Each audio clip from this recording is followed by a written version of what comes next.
Sure, here's part one of your story written in simple, natural, and engaging language, about 1,400 words. It reads smoothly like a true life story, perfect for narration or YouTube storytelling. I've kept it entirely human-centric, emotional, and clean, with no policy-violating or AI-sounding lines. Part 1, in plain text document style. It was a quiet evening in a small town where life usually slowed down after sunset. The kind of town where people knew each other by name, where the same folks came to the same bar every Friday just to talk about old stories, laugh, and shake off the week's worries. The bar sat at the edge of the highway, its neon sign flickering softly in the fading light. Inside, a few regulars were seated along the counter. The sound of a jukebox played a gentle country tune in the background. The smell of grilled burgers and fried onions filled the room. It was peaceful until the door opened and an old man stepped inside. He looked about 80, maybe a little more. His back was straight despite the years that had passed. His silver hair peeked from under a cap, and the jacket he wore looked worn but well cared for. On one sleeve there were a few faded patches that hinted at a story most people could never imagine. The old man walked slowly to the bar and nodded to the bartender, a friendly woman who had seen him before but didn't know much about him. "Evening," she said softly. "Evening," he replied, setting his hat down gently on the counter. "Just coffee tonight," she smiled. "Coming right up." At a table in the corner sat a group of bikers, 5 of them dressed in heavy leather jackets, their laughter loud enough to drown out the jukebox. They'd been riding all day and stopped there for drinks before heading home. They weren't bad people, just rowdy and loud, like many who felt a little too comfortable after a few beers. One of them noticed the old man at the counter. He squinted, then nudged his friend with a grin. "Hey, look at that jacket," he said. "You think that guy was really in the army or he just wears that for attention?" His friend chuckled. "Probably one of those wannabes. Look at him, barely able to hold a cup steady." Their laughter caught the old man's ear, but he didn't turn. He simply stirred his coffee slowly and took a sip. His hands were old, yes, but steady in a way that came from years of discipline, not weakness. The bartender frowned at the table. "Leave him alone," she said quietly. "He's done nothing to you." The bikers only laughed more. One of them, the tallest, pushed back his chair and walked toward the counter.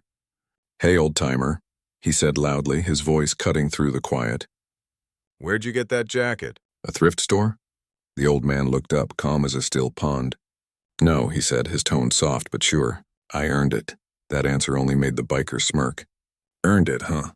What are you, some kind of war hero?" The old man didn't rise to the bait. He took another sip of coffee and said nothing. His silence seemed to bother the younger man. The biker leaned closer, his voice lowering but still loud enough for everyone to hear. "You think that jacket makes you special? You don't look so tough to me." The bartender started to step in. "That's enough," she warned. "Sit down before I call the sheriff," the biker laughed. "Relax, I'm just talking to him." Then, without warning, he gave the old man a shove on the shoulder, not hard enough to knock him down, but enough to send a ripple of shock through the room. The bar went silent. You could have heard a pin drop. The old man didn't say a word. He looked down at his coffee, then at the handprint on his jacket. His eyes, sharp and steady, lifted to meet the biker's. For a moment, the younger man saw something there that made him step back just slightly. It wasn't fear in the old man's eyes. It was something else, something deeper. Something that told him this man had seen things far worse than an evening argument in a small-town bar. After a pause that felt too long, the old man reached into his pocket, pulled out a few bills and set them on the counter. "Keep the change," he said quietly to the bartender. Then he picked up his hat, placed it gently on his head and walked out without another word. The door creaked shut behind him. For a while, no one spoke. The jukebox had stopped, the laughter was gone, and the sound of the biker's own breathing suddenly seemed too loud. The bartender gave the biker a cold stare. "You're proud of that?" she asked. "You just shoved a man old enough to be your grandfather." He shrugged, though his voice was quieter now. "He'll live." But something about the look in that old man's eyes stayed with him. It wasn't anger. It wasn't fear. It was calm, like the kind a soldier wears when he's already been through the worst life can throw at him. Outside, the night was cool and still. The old man walked slowly to his truck parked under the streetlight. It was an old vehicle just like him, worn out but still running. He sat behind the wheel for a long moment before turning the key. The radio came on softly, playing a song that brought back memories, faces, places, and names from long ago.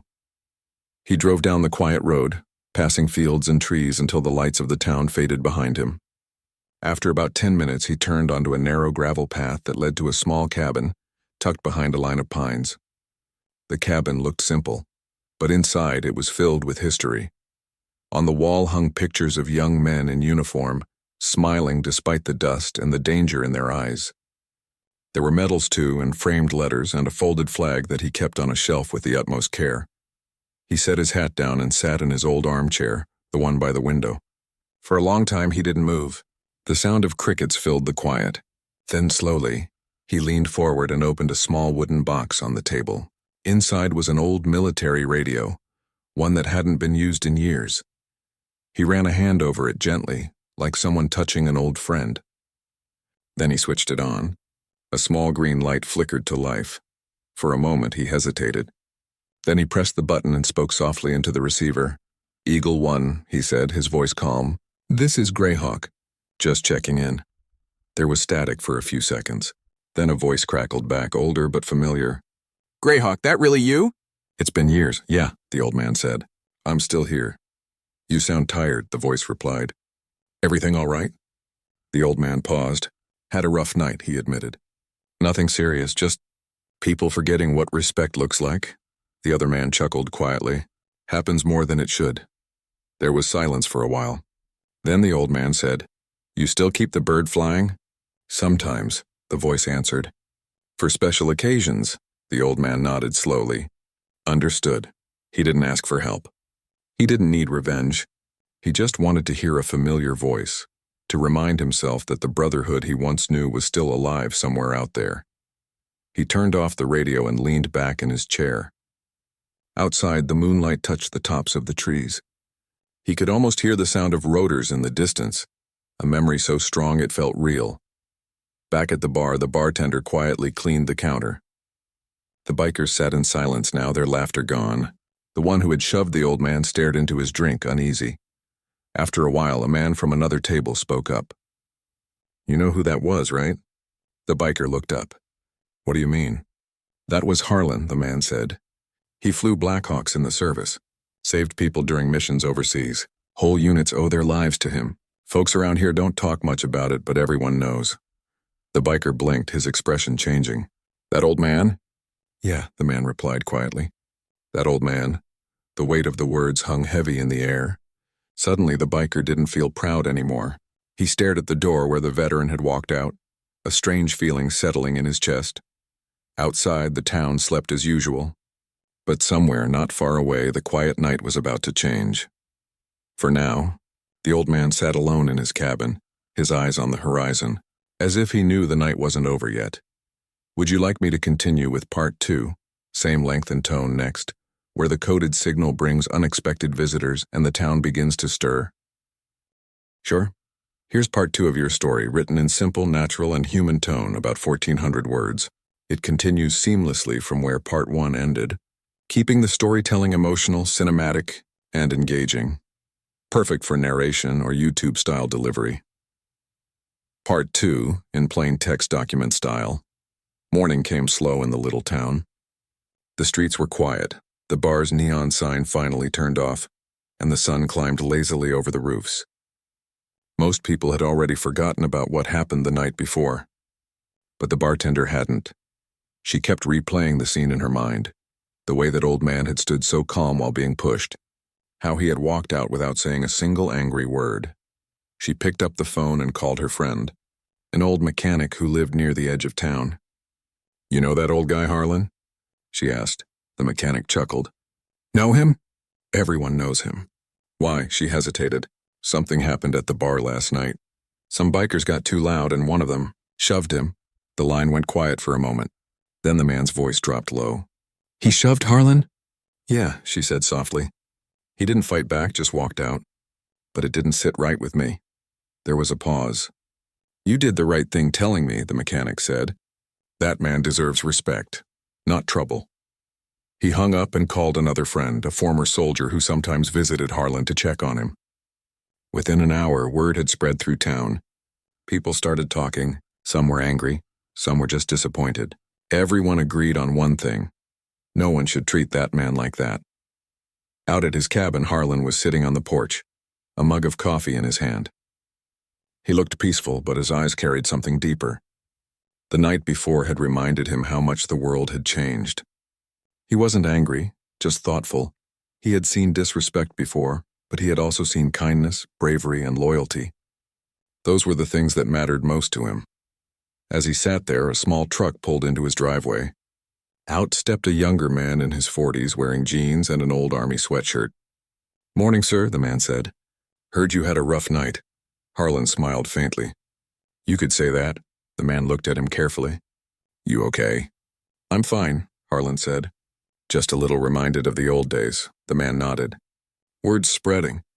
People are upset about it." Harlan shook his head. "No need for that. I don't want anyone starting trouble." "Let it go," the younger man sighed. "I get that. But you know how folks are around here. They don't take kindly to someone disrespecting a veteran, especially not you." Harlan chuckled quietly. "I'm not special. I just did my job." The man smiled back, knowing there was no point arguing. "You're still one of us," he said. "Always will be." When the man left, Harlan went back inside. He stood by the wall where his old radio sat, the same one he had used the night before.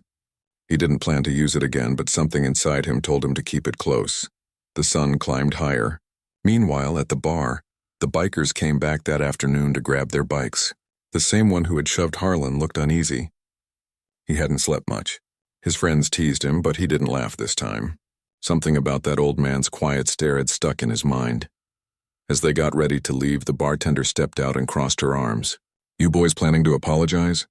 she asked sharply. The biker looked down. "I don't know where he lives. Everyone does," she said.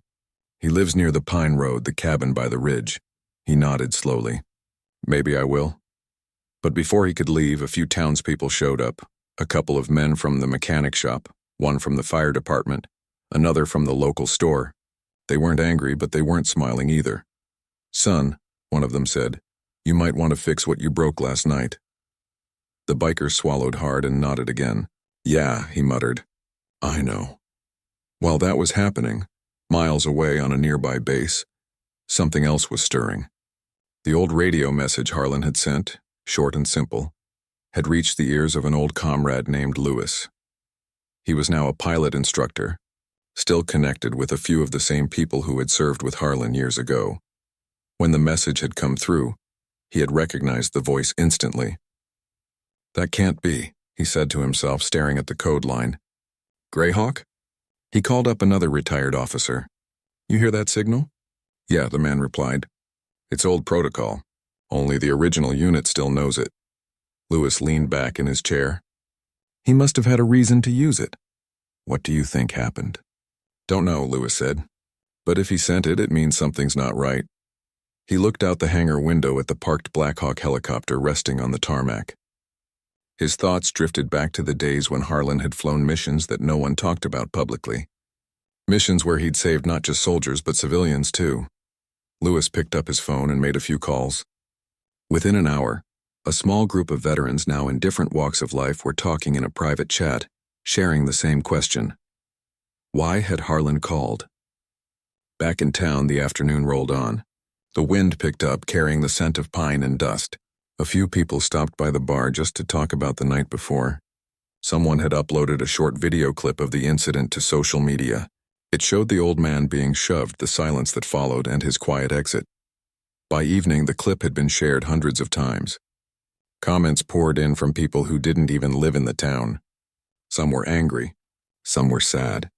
Many wrote about respect, honor, and how people needed to remember the sacrifices made by those who came before them. The bartender watched it unfold online, shaking her head. She hadn't meant for it to spread that far, but she couldn't deny that it carried a message people needed to hear. As the sun began to set, a low rumble echoed in the distance. At first, people thought it was thunder. The sky was clear, though, and the sound didn't fade, and it grew stronger, deeper. Some of the townsfolk stepped out onto their porches, looking toward the horizon. Out at the bar, the biker who had started it all stood next to his bike, staring up at the sky. "You hear that?" he asked his friends. They nodded, confused. "Yeah, sounds like a helicopter." The bartender came outside too, her hand shading her eyes. "That's not a news chopper," she said slowly. "That's a military bird." Everyone stared as the sound grew louder. The sky began to tremble with the steady, powerful beat of rotor blades. A few seconds later, a large, dark helicopter appeared over the trees. A Black Hawk, low and fast, glinting in the fading sunlight. It circled once over the bar before slowing down and hovering nearby. Dust and leaves flew everywhere. The bikers stepped back, shielding their faces. The townspeople who had gathered looked on in disbelief. The pilot's door opened and a man stepped out. Tall, dressed in uniform, wearing dark glasses. He wasn't there for show. He was there for purpose, inside the cockpit. The co-pilot held up a photograph, a picture of Harlan from years ago, standing in front of a similar helicopter with his crew. Back at the cabin, Harlan was standing outside watching the same sky. He could hear the familiar rhythm in the distance and smiled faintly. He didn't expect them to come. He hadn't asked for that. But somehow they knew. A pickup truck pulled into his driveway again. It was the younger veteran from earlier, out of breath. "Sir, you seeing this?" he asked, pointing to the horizon. "They're landing at the bar." Harlan didn't seem surprised. "I suppose they are," he said softly. "Old habits die hard." The younger man grinned. "You really called them, didn't you?" "I just sent a hello," Harlan said with a small smile. They chose to say it in person. The two of them got into the truck and started driving toward town. The closer they got, the louder the sound became. When they finally pulled up near the bar, a crowd had already gathered. The Black Hawk sat in the open field beside the parking lot, its blades slowing to a stop. The dust settled. People whispered, taking photos and videos, not quite sure what to think. The soldiers who had arrived weren't armed. They weren't there to intimidate anyone. They were there for something else, to show unity, to stand by one of their own. The biker who had caused the trouble stood frozen, his heart racing. He could barely breathe as one of the men in uniform walked straight toward him. The man stopped just a few feet away and said quietly, "Do you know who you disrespected last night?" The biker shook his head. I didn't know." The man took off his sunglasses. "Now you do." The biker lowered his eyes. "I didn't mean—" The soldier raised a hand, stopping him. "You don't need to explain. Just learn." Before anyone could say more, the sound of another truck approaching made the crowd turn. Harlan stepped out, calm as ever, his old jacket still on. The crowd parted as he walked through. Everyone stood silent. Even the bikers didn't move. The veteran from the helicopter saluted him. Harlan smiled faintly and nodded. The old man didn't say anything yet. He just looked around, seeing the same people who had watched him leave quietly the night before. Only this time they were waiting for him to speak. The wind blew gently through the open field as the sun dipped behind the hills, and the Black Hawk sat like a silent guardian beside them. Something was about to change, not just for the biker, not just for Harlan, but for the whole town. Would you like me to continue with part 3, same 1,400-word storytelling style, where the rumors spread wider, the tension grows, and the true reason behind the helicopter's arrival unfolds? Sure. Here's part 3 of your story, written in simple, emotional, and human-centered storytelling style, around 1,400 words. It keeps the tone consistent with parts 1 and 2, engaging the reader without sounding artificial or policy-violating. Part 3, in plain text document style. The sound of the helicopter blades finally faded, leaving behind only the rustle of dust and the soft hum of people whispering. No one could believe what they had just seen.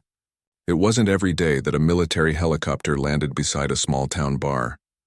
The scene looked like something out of a movie, yet it was as real as the ground beneath their feet. Harlan stood quietly beside the truck, his old jacket fluttering in the wind. His face was calm, but there was a deep sadness in his eyes, a kind of sorrow that only those who had seen too much could understand. The soldiers who had arrived didn't rush toward him.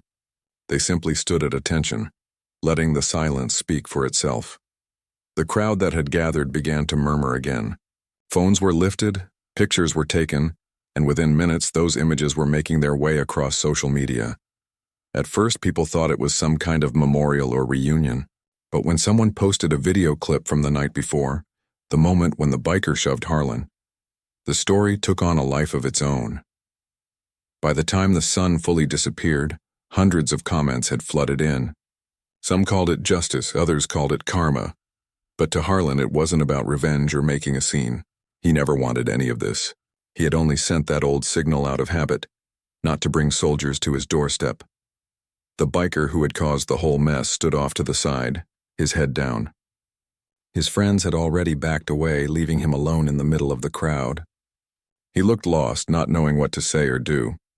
One of the soldiers stepped forward, the same man who had taken off his sunglasses earlier. His voice was steady but calm. "Mr. Harlan," he said, "we got your signal. We came as fast as we could." Harlan smiled faintly. Didn't expect that old code to still work. The soldier smiled too. Some things never change. A few people in the crowd started clapping, unsure why, but moved by the moment. Others joined in. Harlan raised his hand gently. "Please," he said softly. "This isn't about me. I don't want to show." The applause stopped. Everyone waited, unsure what would happen next. The soldier turned toward the biker. "You got something to say, son?" he asked. The biker nodded slowly, his throat dry. "I'm sorry," he said. "I didn't know who he was." "You shouldn't have to know," the soldier replied firmly. "You respect people because it's the right thing to do, not because of what they've done for you." The biker nodded again. "You're right," he whispered. Harlan stepped closer, his eyes kind but serious. "You've got fire in you," he said quietly. "That's not a bad thing, but you've got to know where to aim it. Life will teach you that sooner or later." The biker looked up, his eyes wet. "I'm sorry, sir." "I know," Harlan said, patting his shoulder. "Now learn from it." No one spoke for a while after that. The tension that had filled the air began to ease. The soldiers exchanged small smiles. They hadn't come to fight. They'd come to remind everyone of something that too many people had forgotten. Before long, the helicopter crew began preparing to leave. The sound of the blades picked up again, kicking dust into the air. The soldiers saluted Harlan one last time. He saluted back, his hand steady.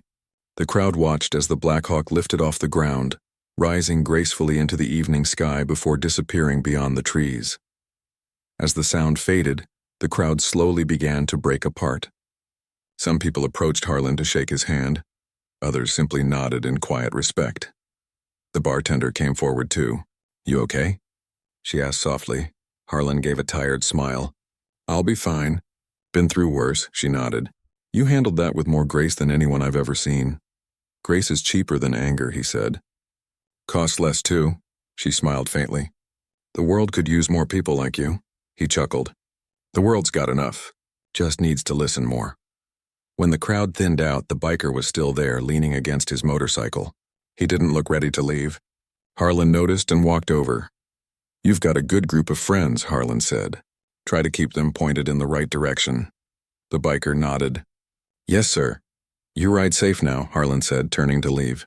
"Wait," the biker called out. "Can I ask you something?" Harlan stopped. "Sure. Why didn't you do anything last night? You could have fought back. You could have made me look small in front of everyone, but you just walked away." Harlan looked at him quietly for a moment. "Because I learned a long time ago that strength isn't about who hits harder.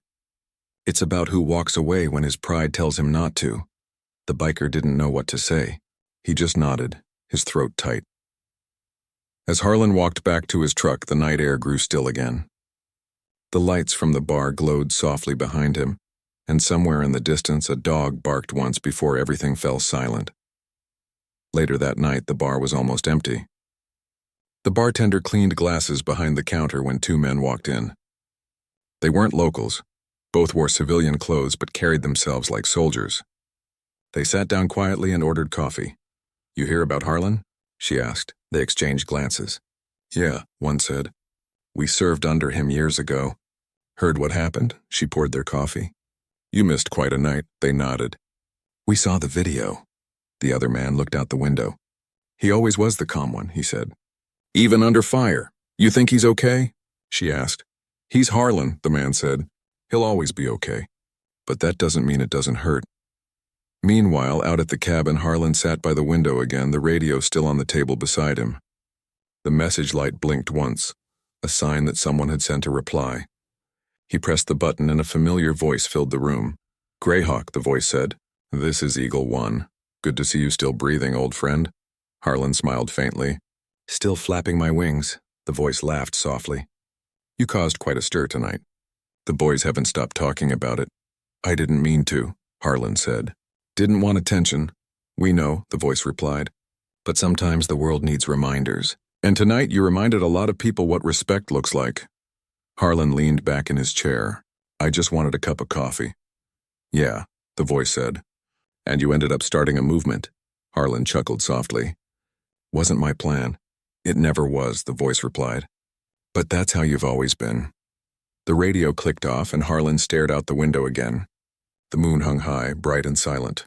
He thought about the soldiers' faces, younger versions of men who had once flown beside him. He thought about the biker too, the way his voice had cracked when he apologized. People could change. He believed that. He had seen it too many times not to. The next morning, the bar owner found a folded note on the counter. It was from the biker. The handwriting was rough, but the message was clear. It said, "Please thank the old man for me." I'll never forget what he said. "I've got work to do on myself." The bartender smiled and folded the note again, tucking it safely under the counter. Later that day, when Harlan stopped by to return the hat he'd left behind, she handed it to him. He read it quietly, then looked up at her. "Looks like he's learning," she said. Harlan nodded. "That's all any of us can do." Outside, the town was buzzing. Reporters had started calling the sheriff's office, trying to get details. No one knew the full story, and no one really needed to. To the people who lived there, it wasn't about fame or headlines. It was about what they had witnessed, a lesson in humility and honor that would be talked about for years. By evening, a few of the younger folks from town visited Harlan's cabin. They brought food, shared stories, and listened to him talk about life. Not war stories, but stories about kindness, teamwork, and how every man or woman could make a difference just by showing respect. The sun dipped below the trees, painting the sky in gold and pink. Harlan looked at them and smiled. "You know," he said quietly, "it doesn't take a uniform to serve your country. Sometimes it just takes a heart willing to do the right thing when no one's watching." The group fell silent, letting his words sink in.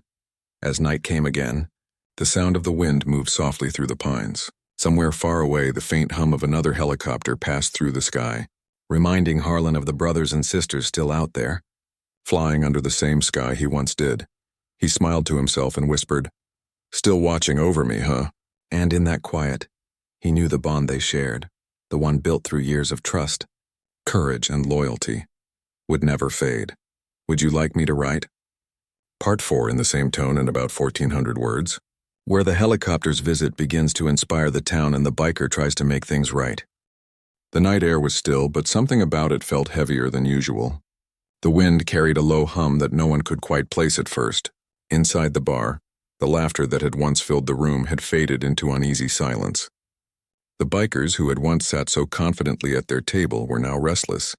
Every few minutes, one of them would glance toward the window, their faces tightening with a nervous twitch. The bartender stood quietly behind the counter, polishing the same glass over and over again just to keep his hands busy. He could feel something was about to happen. He didn't know what, but he knew it had to do with the old man who had left just an hour ago. The one they had mocked and pushed. The one who hadn't said a word in anger. Outside, a few townspeople had gathered after seeing the video spreading online. Some came out of curiosity, others out of anger. They couldn't believe someone had treated an 84-year-old veteran that way. The parking lot, once half empty, was now filling up with cars and motorcycles that belonged to neither the bikers nor the regulars. People whispered to each other, their faces half lit by the flickering neon bar sign.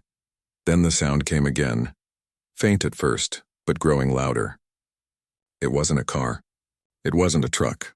It was deeper, heavier, a steady thump, thump, thump that made the ground tremble beneath their feet. Someone outside pointed to the horizon, their voice shaking as they said, "You hear that?" Heads turned. The crowd looked up, shielding their eyes from the night sky. A few seconds later, they saw it, a dark shape cutting through the clouds.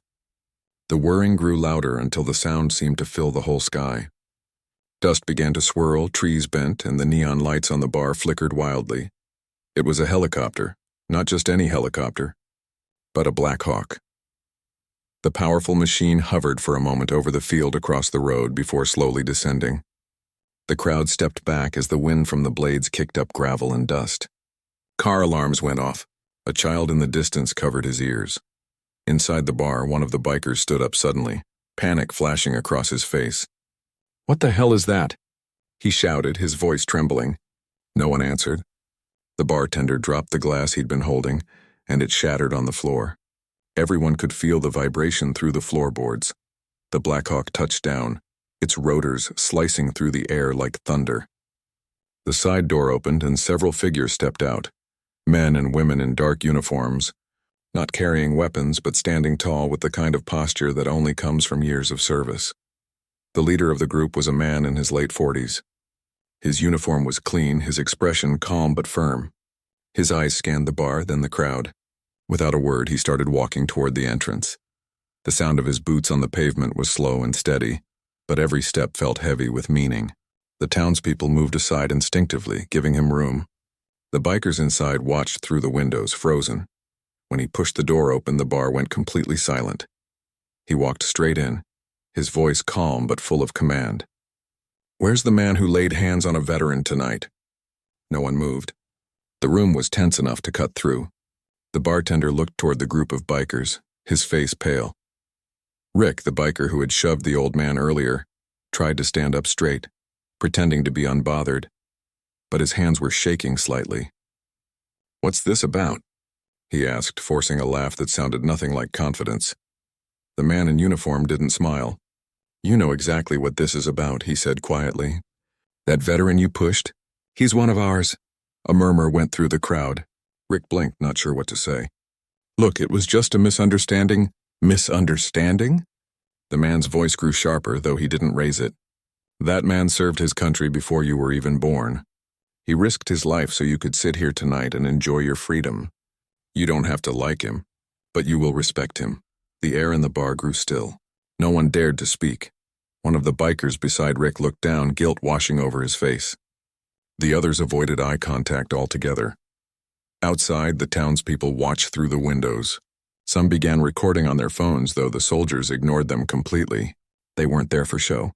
They were there for their brother. The man in uniform turned toward the bartender. "Is he all right?" he asked. The bartender nodded nervously. "He went home. Looked pretty shaken up, but he didn't say much." The man nodded. "That sounds like him," he said softly. "Never wanted trouble, even when he had every right to stand up." He looked back at Rick. "Do you even know who he is?" Rick didn't answer. "That man flew rescue missions in 2 wars," the officer continued. "He saved over 50 soldiers from behind enemy lines. He never bragged about it, never asked for attention. He just did his duty.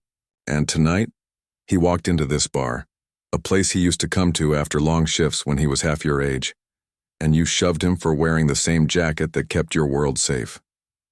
Rick swallowed hard. His eyes flicked toward the floor. The officer sighed and shook his head. "You're lucky he didn't press charges. But I'll tell you this, he doesn't need to. He has people who will always have his back."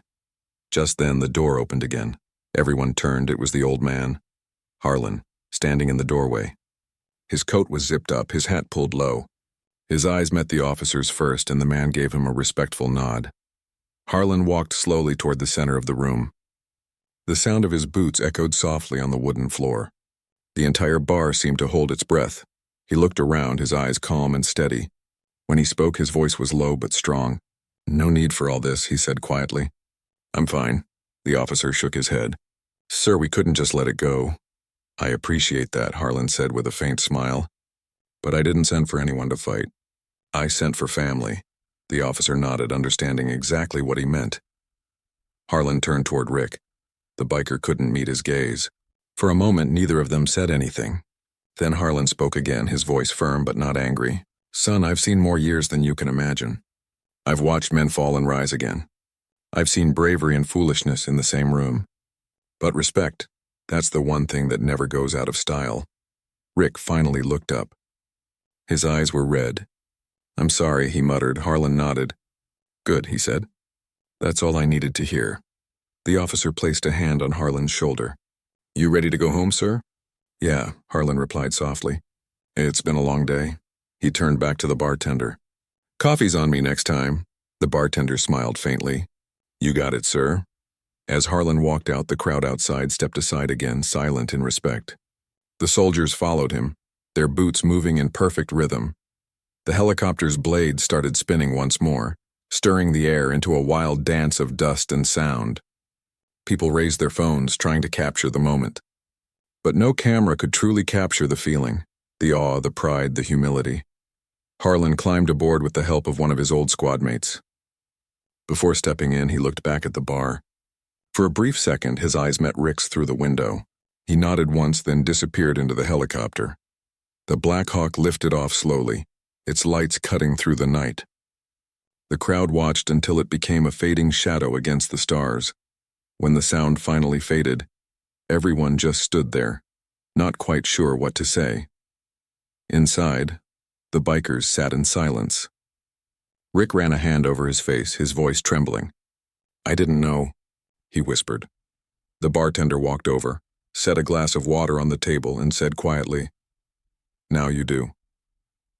Outside, the neon sign flickered again, casting a warm glow over the empty parking lot. The dust began to settle, but the memory of that night would never fade from anyone's mind. In just a few hours, the whole town had learned something powerful, that respect is earned by sacrifice, and no matter how old someone may be, some people will always command the sky.